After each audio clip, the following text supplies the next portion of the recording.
Get your motor running. Head on the highway, looking for adventure. And whatever comes our way, we're gonna make it happen. Take the world in a love embrace. Fire all your guns at once and explode into space. Love it. I'm like, I'm gonna sing "Born to Be Wild" to Katty. Yeah. You know what? And I didn't participate because I did not want to scare away your guests. I scare them way too much. Oh, guys, welcome to the Greatness Machine. I'm your host, Darius Mirshahzadeh, and boy, do we have a special guest with us today, Katty Douraghy. Welcome to the show. Hello, everyone. Great to be here. Do you mind if I do a little bit of housekeeping, and then we'll get going? Yeah, please do. Guys, well, perfect. As you guys know, we are the Greatness Machine, and we're about two things: people who are living their passions, and those who are creating greatness in the world. And my friend Katty is neither short of greatness nor passion. So we're going to get to explore some of those areas. Before we go, though, guys, go there. Start a watch party. We're live on Facebook. Start a watch party. We're going to be talking about some amazing things that Katty's working on. Share. Ask questions. I have my team, Amber's on standby. So if you have questions, feel free to shoot them across. Amber will shoot them our way, and we'll be quick to answer them. Without further ado, though, I'm so excited to have Katty on the show. I got to be on her show a few weeks ago, and we met not too long ago through another member of the show, Joshua Abramson, and so he made the introduction for us. I was in the middle of my book launch, and he's like, "You got to meet, you know, Katty," and I'm like, "No," and you know, your name was familiar because I have good friends who are friends with your husband, Jamie. But I was like, no, that last name sounds familiar. It's Persian last name, so that was probably part of it too. And then we connected. I'm like, oh, I like this person. So here we are, fast friends. Welcome. I'm so glad to have you here. Thank you. I'm so surprised that we had not met before. Right? I know. Here we are. Exactly. So I do want to give a little bit of bio, though. Let me pull up your bio so I get it right.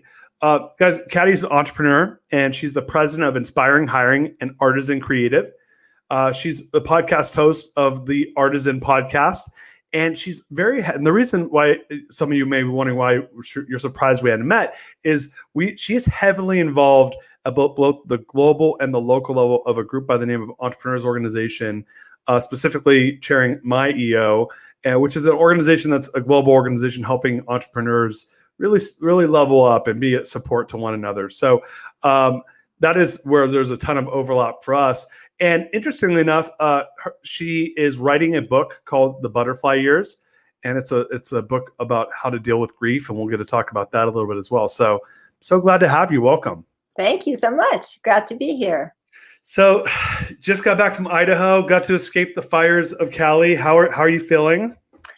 You know, I'm feeling good. Idaho was wonderful. It was just so nice to be back in nature and connect. And, you know, sometimes I forget, especially, you know, now with COVID, we've been home for 7 months. It was my first time getting on a plane. And I was like, I don't know. And it was just great to be able to just take that leap forward. And everybody was well behaved, masks on. It was great. Just wonderful to be away for a week, and equally wonderful to be back home. So, and home for you is LA, right? Home for me is LA. It is hot here. We've had a heat wave, which unfortunately doesn't help the fires at all. No. But yeah, it's odd. It's almost October, and it's something like 95 degrees here today. Yeah, it's hotter there than it is here. I'm in Texas, which we're known for our heat. It was 55 degrees here earlier today, which I was like, wow, it's like opening my window. Which here we don't get to open our windows because it's so hot in the summer. It's pretty brutal, but yeah, it's strange times we're in. Strange times. Yeah. So you saw I had a nice scarf for you, but I'm like, oh my gosh, it's too hot here. Yeah, no, that's cool. That's cool. So let me ask you a question. So you've been in you know, self-employed and your business is one. You have a new business, Inspiring Hiring, and we can talk about that in a second. But before we go there, Artisan Creative. Now, could you give us some background on that business? How did you get involved? What's the backstory on that? Yeah, absolutely. So Artisan is a recruiting and staffing firm for the creative talent. So we focus on primarily digital talent, designers, marketers, copywriters, UI, UX designers, and so forth. And it started originally, my husband actually started it 25 years ago. So this coming February, we'll be celebrating our 25th year. And I joined about 19, yeah, I joined 19 years ago. And at first I was like, I don't know if I can work with my spouse. There's a whole nother dynamic thing that happens when when you change roles and suddenly you're, business partners at work, and then you come home and just that dividing roles and so forth. But it worked out great. And it's a business that is really out there to help people find jobs. And we've been fortunate to be working with the same crew. A big part of our staff is still the same crew that started out with us 20 years ago. A lot of clients have been with us for 20 some odd years. So just very, very fortunate to, especially in this climate, be able to still help people find jobs, since we have so many people out of work. And that's where Inspiring Hiring came from. It really came from the, really understanding that we had more candidates who were looking for work than we had active jobs for. So Inspiring Hiring is a job portal and a resume portal to help as many people as we can in the creative field, in the creative industry, to find jobs. So if you all are looking for candidates, please look at that site. It's available and free to you to look and hire. I just want to get people back to work. Yeah, so it's funny, whenever I don't remember where I first went. It was like probably right after 9/11. I remember it was like I was very young, and I was right out of college. And I remember I was at a job. I was a stock trader. So we were talking about businesses and companies. And I remember that was the first time I heard of the concept that, like the first place you cut is marketing, right? Like, it was like, that statement was just this like, oh yeah, like all these guys are cutting everyone cuts their marketing budgets. And what I learned was like that is when a recession hits, this is the first place people cut. Creatives lose their jobs. There's a glut of talent that's out there. And so have you guys seen that same thing with COVID, that there was big marketing cuts right away? Is that following trend? Yep, I see it in two places, and so this year is kind of been a double whammy.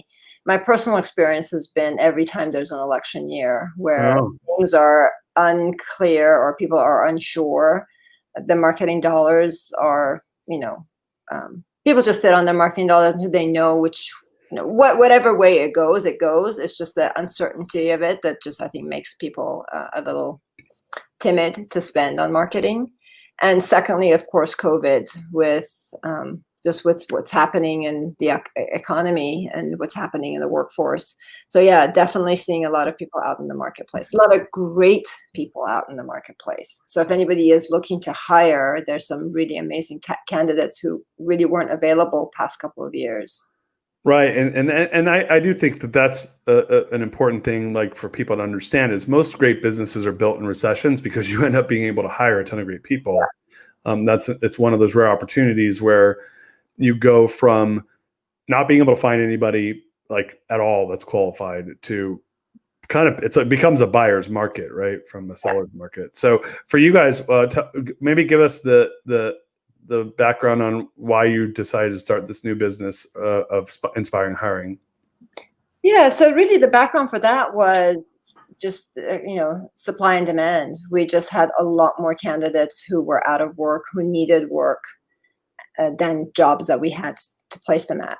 So wanted to really give both the candidates as well as businesses out there who maybe aren't quite ready to use a recruiting agency but are looking to hire creatives, a different outlet for them to be able to just, pick up talent, see talent that they liked, and, whether they wanted to hire them for full time or they want to hire them for projects, to have that opportunity to do so. And also just really to be able to help our talents if they needed coaching, if they needed resume help, resume support, interviewing techniques, anything to help them really get back on their feet. Mm-hmm. That's really the goal of what we're trying to do here, is to really have our purpose at work, to get people back to work. So that's really the impetus of it. And so what are you guys seeing now? Is it getting better? Is it kind of the same? Is it getting worse? What are you noticing? Like how's it feel? Yeah, I'm finding that it's getting better.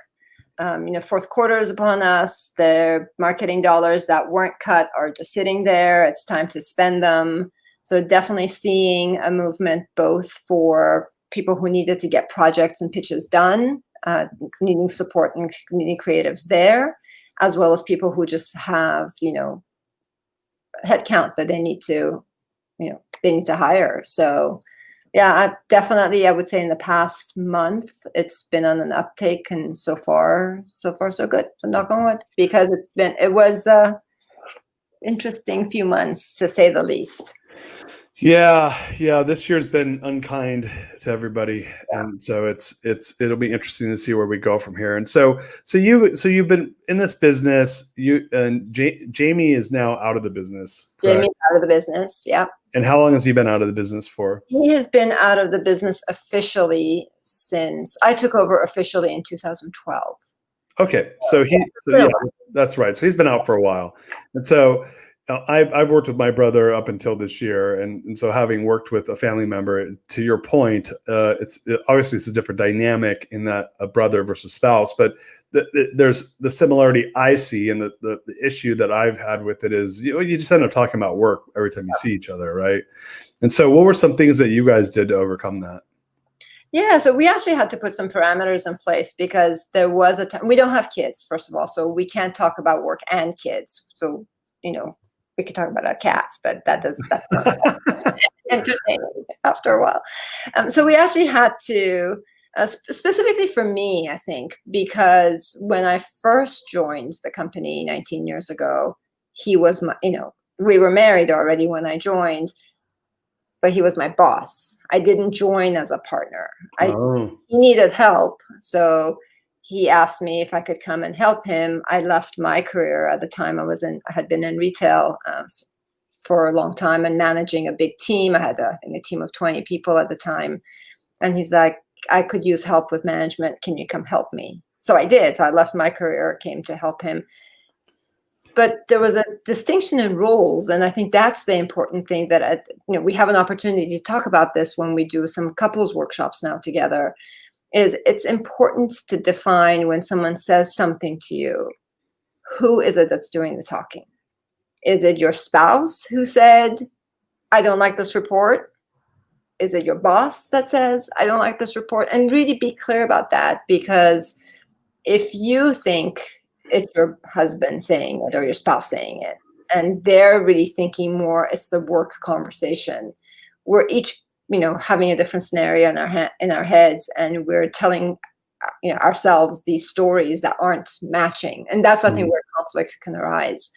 So for me, I actually had to, when we were still in the office, have a physical reminder, like when I would step out of the elevator in the morning, I would in my mind mentally say goodbye to husband Jamie and hello to work Jamie. And then the interesting thing is, then when I took over the business in 2012, then our roles were changed again, because now I was the owner and he was gradually stepping out. So it's been a very interesting dance. And my recommendation to everyone is just really to have that open lines of communication, and to really go with facts versus thoughts and stories in our heads. Otherwise, it can become very emotional when it doesn't need to be. Was there any lessons you learned from that you carried over into your other sides of your leadership, as far as with your employees? Was there anything? Obviously, the dynamic was different, but having I love the use of the word dance, right? Because there's this element of not trying to step on someone's toes and kind of move in the same rhythm and be on the same page. But is there any learning lessons there, just in general leadership, that you have helped for you to apply into your business outside of just working with a spouse? Yeah, absolutely. I think even with whether whether it's my volunteer role with EO or whether it's my team, I think just really understanding what perspective people are coming from is really critical, and just making sure that, especially in the virtual space, right, is making sure that how you're communicating is clear. Is actually, that's one of our core values, is open and clear communication. Is just to make sure that what you're saying is being heard the same way as you're intending, and that there's not a misunderstanding there. We took our company virtual or remote 10 years ago. So we've been in this remote space now for 10 years, and learning how to navigate, back then, Skype, you know, Slack, Zoom, whatever the technology is that we're using, to making sure that really the communication is clear, because it's often how you send a Slack or how you send a text, how it's received. It's received by whatever mindset that receiver is in, not what your mindset is. So just to make sure that we're connecting, and again, defining roles, being very, very clear, not to get into any kind of conflict, and just having these open dialogue and conversations. I would say that's the number one lesson learned. And then the second piece to that, Darius, is really, I think everyone wants to be heard, and to really be able to give that opportunity and then empower people to have a voice. It's really critical, whether it's with your spouse or whether it's with your employees or with anyone else. Just to clear the space, create a safe space for communication is key. And so yesterday we had do you know Rand Stagen? Are you familiar with him? He runs Stagen Leadership Academy in Dallas. Oh yes, I do know. Yeah, so he was on the show yesterday, and he's a mentor of mine, and he said something that you just reminded me of, where he said, I'm going to say something provocative right now, that a lot of people say it's around the golden rule, which is treat others the way you want to be treated. He's like, I believe in the platinum rule, treat others the way they want to be treated, right? And so this idea of meeting people where they're at, and not just coming up with some story in your head of what they're doing as a person or a team leader, whatever the role may be, not necessarily making the assumption and telling yourself some story, but figuring out where are they coming from and what are their needs, and then meeting them where they're at. And that's how we as leaders can elevate to that higher level. It's because we don't make it about where we're at, because we're, to your point, there's a practice in Stagen called the telling yourself the story I'm telling myself practice. Yeah. What is the story you're telling yourself, right? What are your thoughts on that? Yeah, for sure. No, I 100% agree. And, from your EO experience, in EO, we're in these smaller groups, forum groups, where, how we participate is really to speak from our experience, not necessarily from an advisory standpoint. And I think that's key, in terms of, if I'm sharing my story, I'm telling you how I got to where I got to, and these are my shoes that I walked in. Right. To in any way expect to know what's brought you to this moment here, and what shoes and what steps you've taken to come here. That's just conjecture on my part. Right. So really, to get to to kind of what you said earlier, to meet you where you are, to treat you the way you want to be treated is key, because I don't know what brought you to this point and what your history is. Yeah, I love that. There's something also around the idea. I can't remember this. I see this stuff on social media sometimes where it's like, we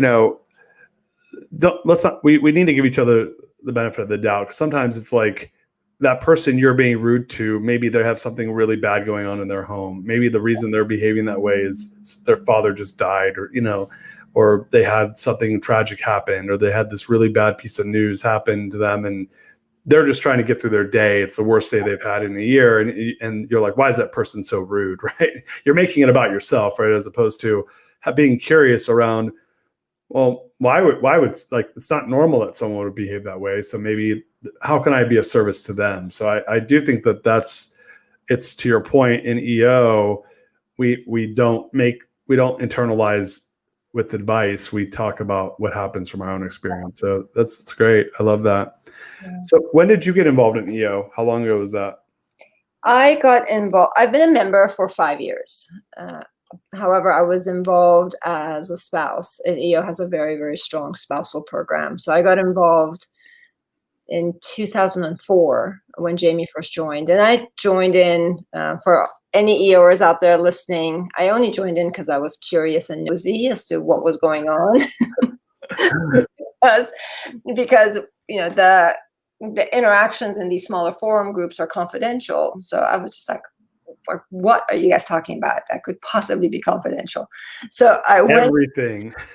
So I went through the training purely from that perspective of I wasn't interested in joining. I was just wanting to know what was going on, and really quickly learned that there's a big difference between confidentiality and secrecy. So what I was thinking that it was secret and they weren't telling me, it was really the confidentiality part of it, which I got once I went through the training, to the point that I liked it so much. I'm actually a forum facilitator myself now for EO. It's been instrumental in terms of just my own personal growth and development.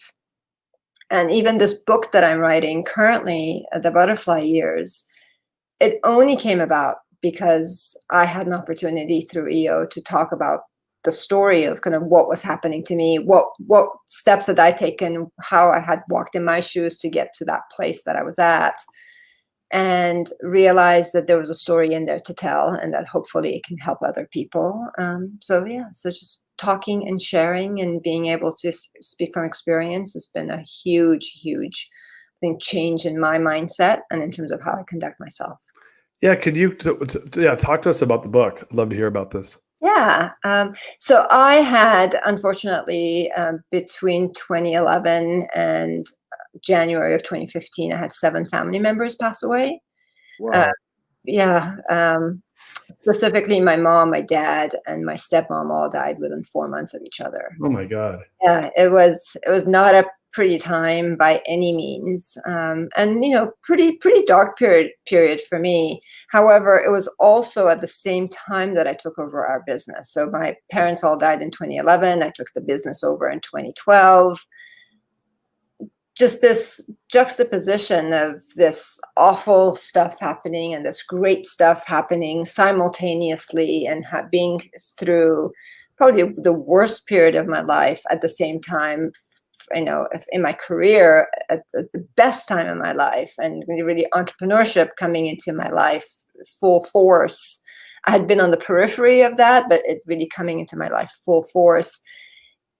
Just that whole, I think, growth and learning from going from a place of utter loss to a place of gain, and from a place of sadness to a place of happiness, and feeling guilty that I was happy because I should be mourning. Yet then when I was mourning, recognizing that the world doesn't want to see you mourn all the time. And, our cultures and our society has a timetable around that. So kind of just wrapping my head around that and the learning that came from that, hence why the title is called The Butterfly Years.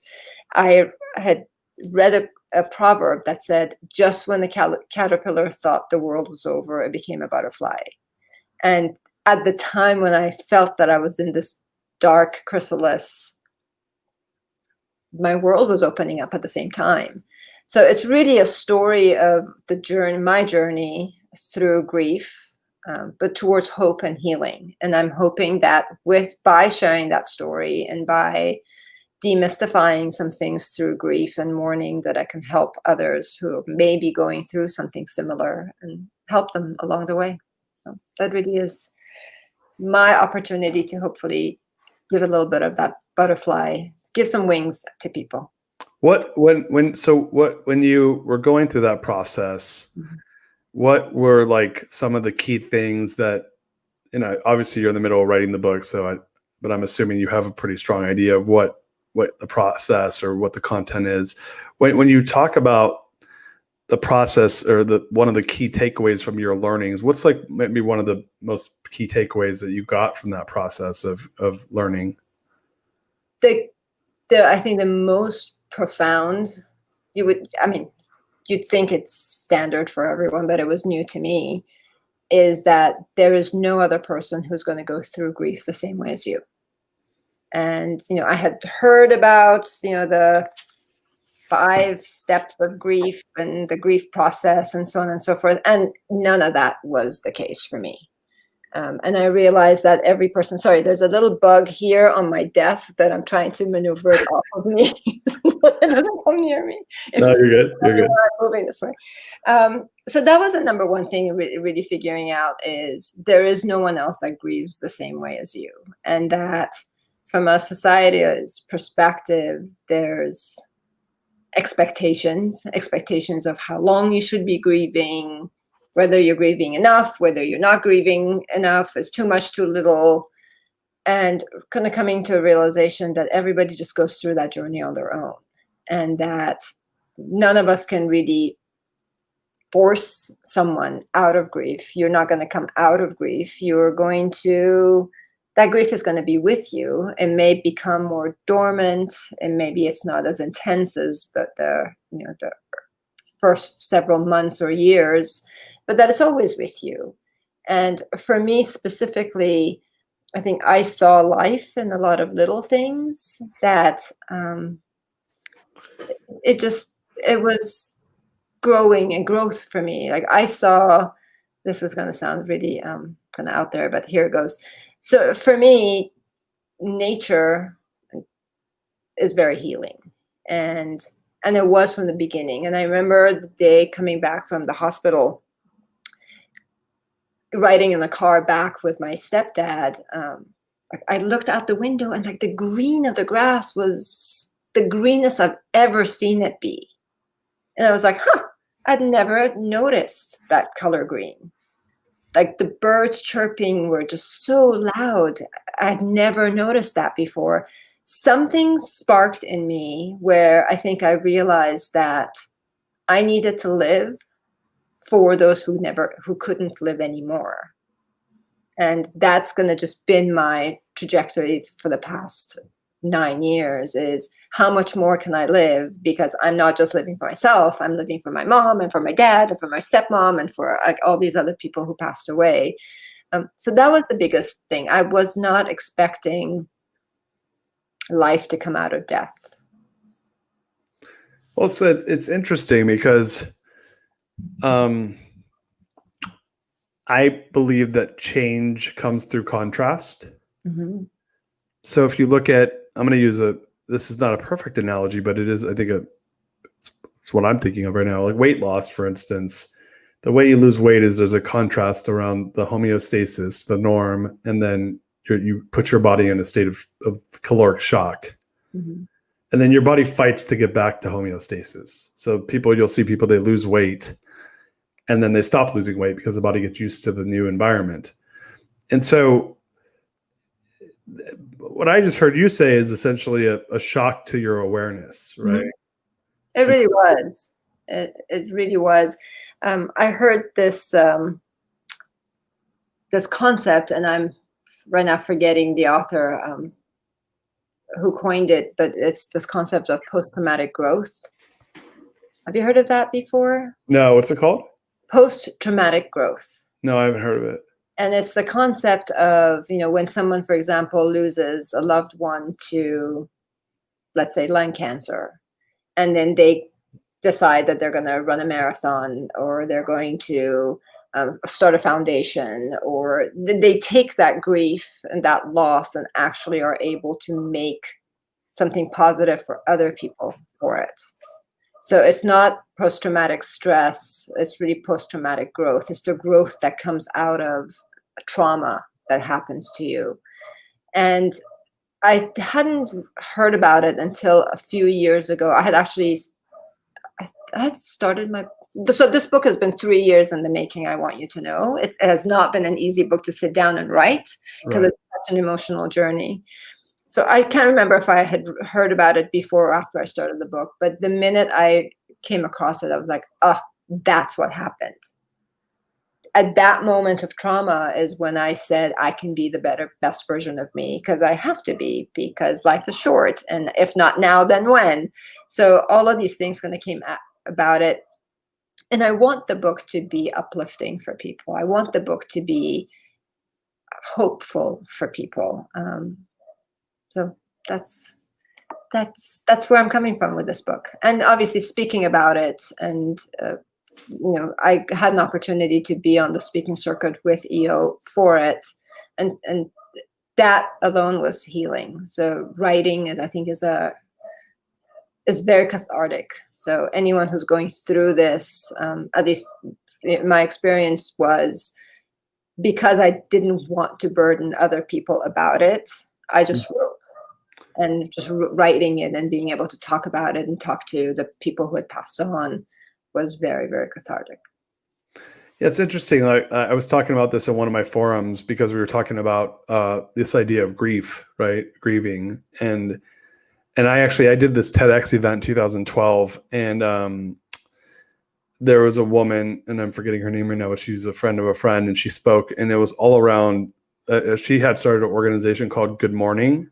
And she said, we're taught to celebrate life, and we're taught to celebrate these wonderful things, but no one ever teaches you how to mourn. No one teaches. This is just like, it's a very, to your point, personal and isolating situation.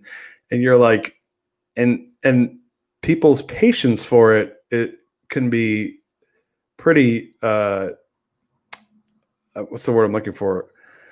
Like insensitive. Yeah. I'm going to wholeheartedly admit I'm not the most sensitive person.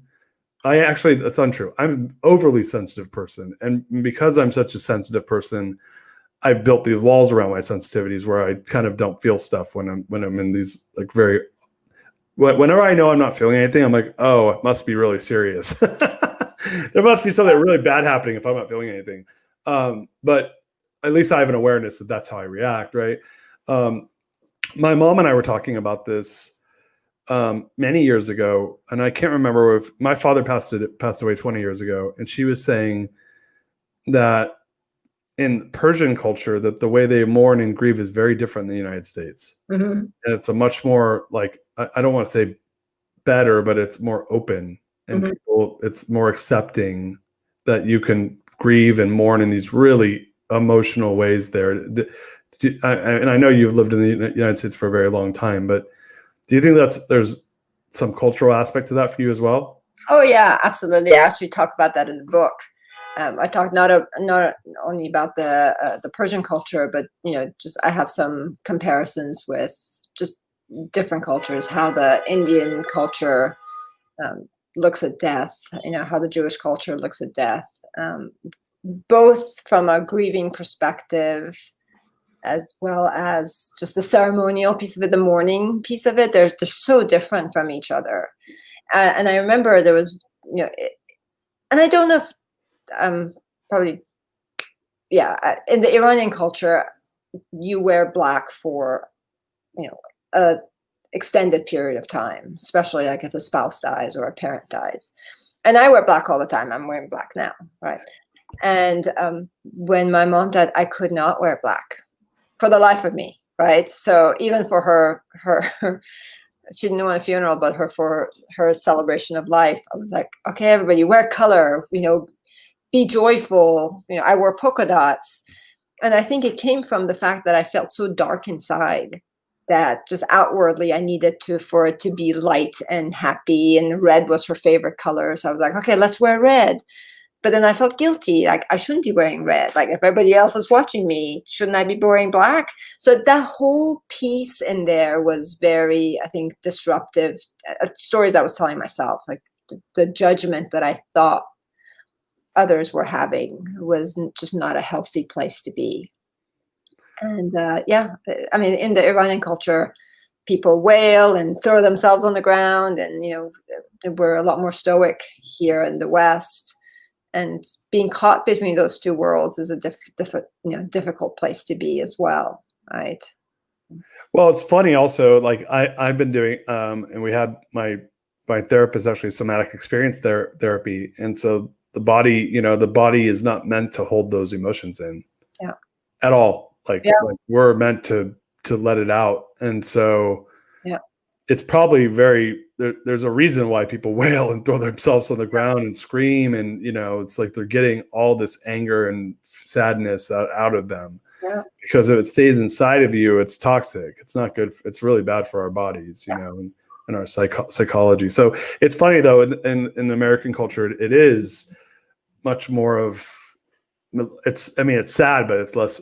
I would say there's less of a tolerance for an ongoing mourning, and I like the Irish culture, right? They like party when you like. I think they have like a wake where they bring the body into the bar and drink over the body.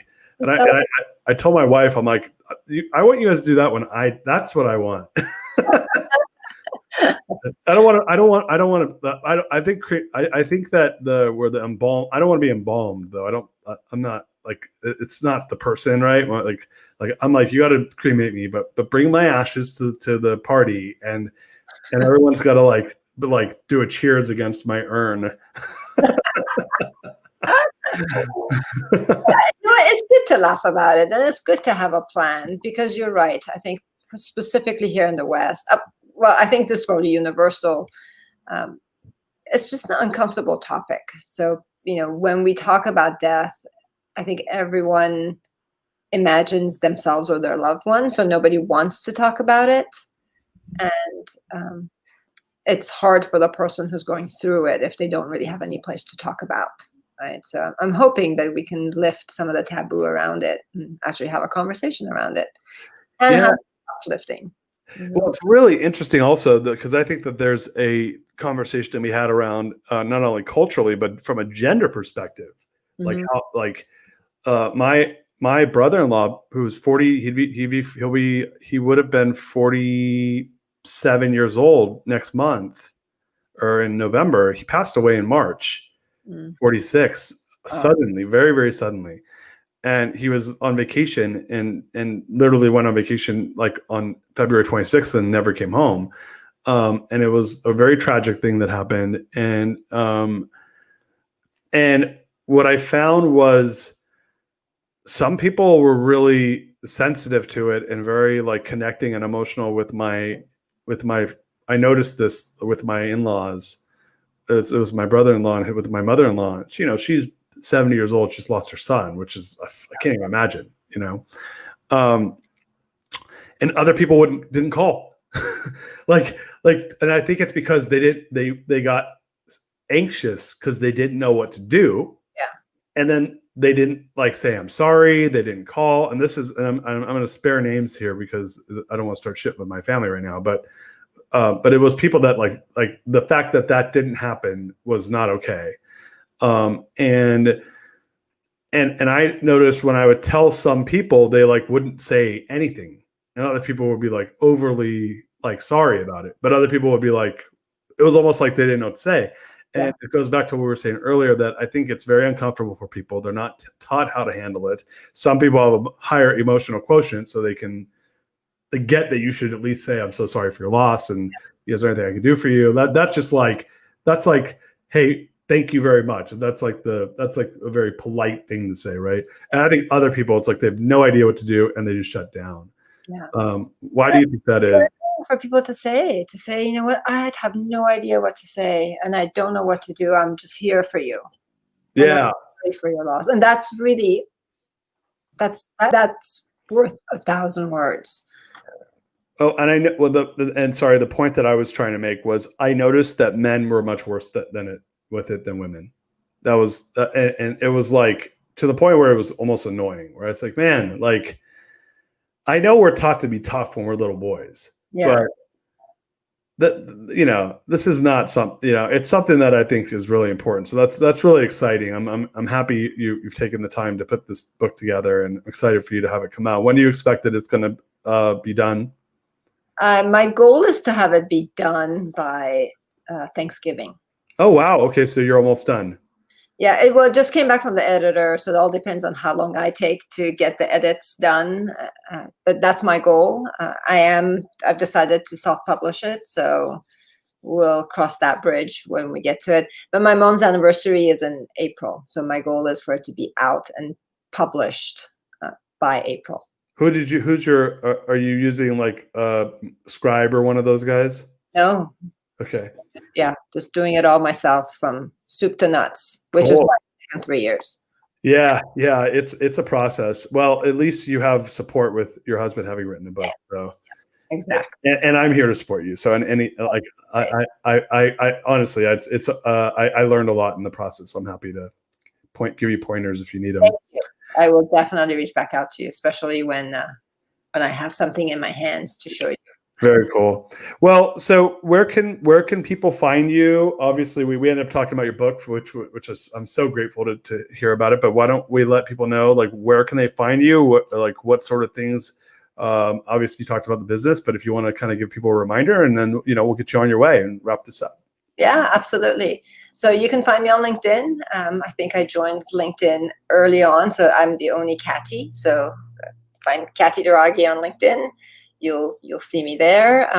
The Artisan podcast, you can find it on iTunes. Please check it out. It's stories of inspiration, creativity, and determination to be an artisan. So stories from obviously Darius is on that podcast.